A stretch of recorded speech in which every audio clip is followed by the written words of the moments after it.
Hello dear students, কেমন আছো সবাই? আশা করি সকলে ভালো আছো। Welcome to mind over metric YouTube channel.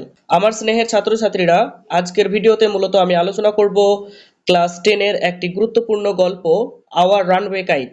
এই গল্পের লেখিকা হলেন লুসি মড মন্টগোমেরি। গল্পটি 2026 সালের মাধ্যমিকের জন্য খুবই গুরুত্বপূর্ণ। ধরে নাও 90% চান্স রয়েছে এই গল্পটি থেকে প্যাসেজ আসার।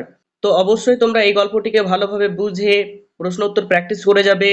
তো চলো আমরা গল্পটি শুরু করার আগে এই গল্পের লেখিকা লুসি মড মন্টগোমেরি সম্পর্কে কিছু তথ্য জেনে নিই। তিনি জন্মগ্রহণ করেছিলেন 1874 সালে কানাডার নিউ লন্ডন নামক শহরে এবং মৃত্যুবরণ করেছিলেন 1942 সালে কানাডার টরন্টো শহরে। তিনি তার জীবদ্দশায় বেশ কিছু উপন্যাস, ছোট গল্প, কবিতা এবং প্রবন্ধ লিখেছিলেন। সেগুলোকে তিনি প্রকাশ করেছিলেন অ্যানে অফ গ্রিন গ্যাবলস নামক একটি সংকলনে। তিনি তার জীবদ্দশায় 20টি নোভেল, 530টি শর্ট স্টোরি, 500টি কবিতা এবং 30টি প্রবন্ধ বা এসে লিখেছিলেন। গল্পটি বোঝার আগে এই গল্পের যে চরিত্রগুলো রয়েছে তাদের সম্পর্কে আমরা একটু ধারণা নিয়ে নিই, তাহলে তোমাদের গল্পটি বুঝতে সুবিধা হবে। কারণ অনেক স্টুডেন্ট আছে যারা কিন্তু এই গল্পের যে ক্যারেক্টারগুলি রয়েছে তাদের সম্পর্কে ভালো ইনফরমেশন না থাকার ফলে তাদের গল্পটি বুঝতে অসুবিধা হয়। তো এই গল্পের প্রথম যে দুজন চরিত্র রয়েছেন এরা দুজন হলেন মূলত হাজব্যান্ড ওয়াইফ। একজনের নাম হচ্ছে ক্লডি, আরেকজনের নাম হচ্ছে ফিলিপ্পা। এদের 3টি সন্তান ছিল।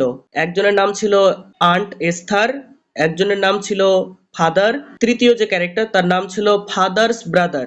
আন্ট এস্থার বলে যে ক্যারেক্টারটি রয়েছে এর দুজন সন্তান আছে, একজনের নাম হচ্ছে ডিক, আরেকজনের নাম হচ্ছে মিমি।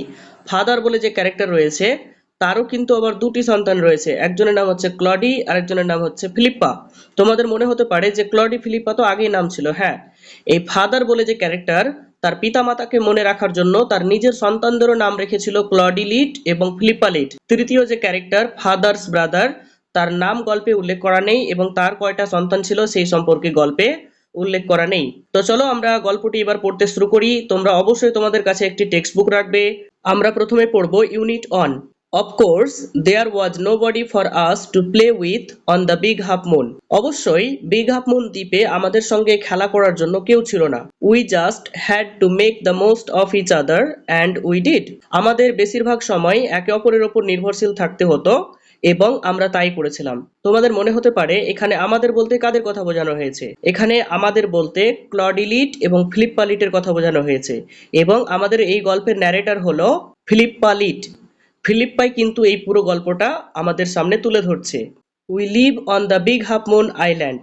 আমরা বিগ হাফ মুন আইল্যান্ডে বসবাস করি। আইল্যান্ড শব্দের অর্থ হচ্ছে দ্বীপ। We are father and Claudie and I and aunt Esther and Mimi and Dick. আমরা হলাম বাবা, ক্লডি, আই বলতে ন্যারেটরকে বোঝানো হয়েছে, আন্ট এস্থার এবং তার 2 সন্তান ডিক এবং Mimi. It used to be only father and Claudie and I. 6 জন সদস্য থাকলেও আমরা কিন্তু মোট 3 জন বসবাস করতাম, বাবা, ক্লডি এবং আমি। এখানে প্রত্যেক জায়গায় কিন্তু আমি বলতে ন্যারেটরকেই বোঝানো হবে, তোমরা এটা অবশ্যই কিন্তু মনে রেখো। It is all on account of the kite that there are more of us. এইখানে সমস্ত কিছুই ঘটেছিল একটি ঘুড়িকে নিয়ে, তাছাড়া আরো বেশ কিছু ব্যাপার রয়েছে। This is what I want to tell you about. এই সম্পর্কেই আমি তোমাদের সকলের সামনে কিছু বলতে চাই। তোমাদের সামনে বলতে চাই বলতে আমরা যারা পাঠক রয়েছি তাদের কথা বোঝানো হয়েছে। Father is the keeper of the big half moon light house. বাবা হলেন এই বিগ হাফ মুন বাতিঘরের রক্ষক। বিগ হাফ মুন হচ্ছে একটি দ্বীপের নাম যেখানে ক্লডি লিট, ফিলিপ্পা লিট এবং তার বাবা বসবাস করত। I am 11 years old. আমার বয়স 11 বছর। আমি বলতে এখানে ন্যারেটরকে বোঝানো হয়েছে। Claudie is 12। ক্লডির বয়স হচ্ছে 12 বছর। ইন উইন্টার, শীতের সময়, when the harbour is frozen over, যখন বন্দরটি বরফে ঢাকা পড়ে যেত, we all move over to the mainland, আমরা সকলে মূল ভূখণ্ডে ফিরে যেতাম। As soon as spring comes, যখন বসন্তকাল আবার ফিরে আসতো, back we sail to our own dear island, আমরা সকলে তখন আমাদের প্রিয় দ্বীপ বিগ হাফ মুনে ফিরে যেতাম। চলো আমরা পরবর্তী প্যারাটা পড়ি। The funny part used to be that, সবচেয়ে মজার ব্যাপারটা হলো, people always pitied us when the time came for us to return, লোকজন আমাদের ওপর মজা করত, করুণা করত যখন আমাদের সেই দ্বীপে ফিরে যাওয়ার সময় আসতো। দে সেইড, তারা বলতো, we must be so lonesome over there, আমরা নিশ্চয় সেই দ্বীপে একাকী বোধ করব। With no other children near us, কারণ আমাদের আশেপাশে খেলার জন্য কোনো ছোট বাচ্চা বা শিশু ছিল না। Of course Claudie and I would have like to have someone to play with us, অবশ্যই ক্লডি এবং আমি চাইতাম যে কেউ একজন খেলার জন্য আমাদের সঙ্গে থাকুক। It is hard to run pirate caves and things like that with only two.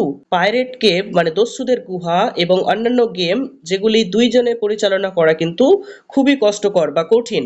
But we used to quarrel a good deal with the mainland children in winter. কিন্তু শীতের সময় যখন আমরা মূল ভূখণ্ডে থাকতাম তখন সেই মূল ভূখণ্ডের বাচ্চাদের সঙ্গে কিন্তু আমরা প্রচুর ঝগড়া করতাম। So it was perhaps just as well that there were none of them on the big half moon. অবশ্য ভালোই হয়েছে যে তাদের মধ্যে কেউ এখন আর কিন্তু বিগ হাফ মুনে থাকে না। Claudie and I never কোয়ারেলড। Claudie এবং আমি কিন্তু কখনোই ঝগড়া করিনি। টু বি শিওর, এটা নিশ্চিত যে father did not seem to have any relations except us. আমাদের ছাড়া কিন্তু বাবার যে কোনো আত্মীয় স্বজন আছে সেটা আমাদের মনেই হয়নি। This use to puzzle Claudie and me. এই জিনিসটা ক্লডি এবং আমাকে কিন্তু খুবই হতভম্ব করতো। অবশ্য হতভম্ব হওয়ারই কথা, তাই না? কারণ তাদের ছাড়া কিন্তু কোনো আত্মীয় স্বজন তাদের চোখে পড়েনি। Everybody on the mainland had relations. মূল ভূখণ্ডের প্রত্যেকেরই কিন্তু আত্মীয় স্বজন ছিল। Why had not we? কিন্তু আমাদের কেন ছিল না? Was it because we lived on an island? এটা কি এই জন্য যে আমরা একটি দ্বীপে বাস করতাম? We thought it would be so jolly. আমরা ভাবতাম এটা তো খুব মজার হবে। To have an uncle and aunt and some cousins. যদি আমাদের একজন কাকু কাকিমা এবং কিছু খুড়তুতো ভাই বোন থাকে তাহলে তো এটা বেশ মজার ব্যাপার। Once we asked father about it. একদা আমরা এই সম্পর্কে বাবাকে জিজ্ঞাসা করেছিলাম, but he looked so sorrowful. কিন্তু তাকে অনেক দুঃখিত দেখিয়েছিল বা তার মন খারাপ হয়ে গেছিল। That we wished we had not. যা আমরা তাকে কষ্ট দিতে চাইনি। He said it was all his fault. তিনি বলেছিলেন যে এটি সম্পূর্ণ তার নিজের দোষ ছিল। Claudie and I did not understand what he meant. Claudie এবং আমি কিছুই বুঝতে পারিনি যে তিনি কি বোঝাতে চেয়েছিলেন। তো আজকে আমরা ইউনিট 1টাই পড়ছি, পরবর্তীতে আমরা ইউনিট 2 এবং ইউনিট 3 পড়ার চেষ্টা করব। তো অবশ্যই তোমরা চ্যানেলটি সাবস্ক্রাইব করে পাশে থাকবে। সকলকে ধন্যবাদ তোমাদের মূল্যবান সময় দেওয়ার জন্য। ভালো থেকো, সুস্থ থেকো।